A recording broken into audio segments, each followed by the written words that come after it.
এখন আর প্রতিদিন বাজারে যেতে হয় না, এখন প্রতিদিন স্কুলে যেতে হয়। স্কুল থেকে আসার পথে সুন্দর করে বাজার করে নিয়ে আসি। আসসালামু আলাইকুম, কেমন আছেন আপনারা সবাই? আল্লাহর রহমতে আমি অনেক ভালো।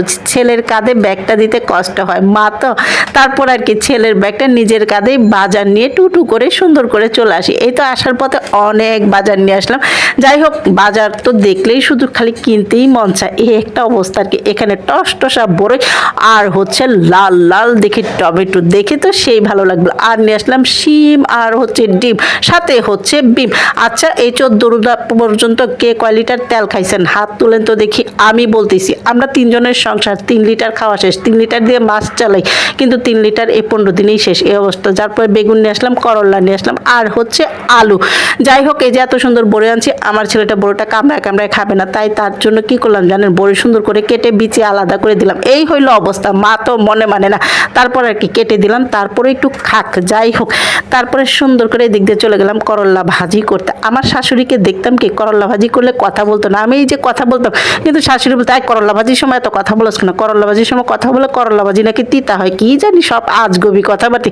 আচ্ছা, কথাটা কি সত্য না মিথ্যা একটু জানাই তো। তারপরে এখানে বেগুন পোড়া করে রাখলাম, রাতে ভর্তা বানাবো, আর শিম সিদ্ধ করে রাখছি। আর এদিক দিয়ে চিকেন স্টু বসিয়ে দিয়েছিলাম, তার মধ্যে সস দিয়ে সুন্দর করে নুডলসগুলা দিয়ে উলট পালট করে এই তো দিয়ে দিলাম কর্নফ্লাওয়ারটা দিয়ে, তারপরে দিয়ে দিলাম ডিমটাও দিয়ে আবার কিছুক্ষণ ঝাঁকানাকা করে নাড়াচাড়া দিয়ে মশলা দিয়ে দিলাম। এই যে করছি না স্যুপ নুডলসটা, এটা আবার আমার ছেলে খাবে না, তার জন্য আবার আলাদা করতে হবে। যাই হোক, তারপরে শেষে ঘরে তৈরি করা সস দিয়ে নাড়াচাড়া দিয়ে তুই এবার হইতে থাক। আর এদিক দিয়ে ছেলের জন্য আলাদা শুধু মশলা দিয়ে একটু তেল দিয়ে নাড়াচাড়া দিয়ে তাকে করে দিতে হবে।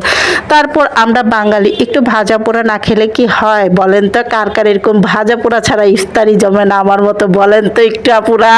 যাই হোক, তারপরে এখানে করেছি আলুর চপ আর হচ্ছে ডিমের চপ, সেই মজার একটা জিনিস।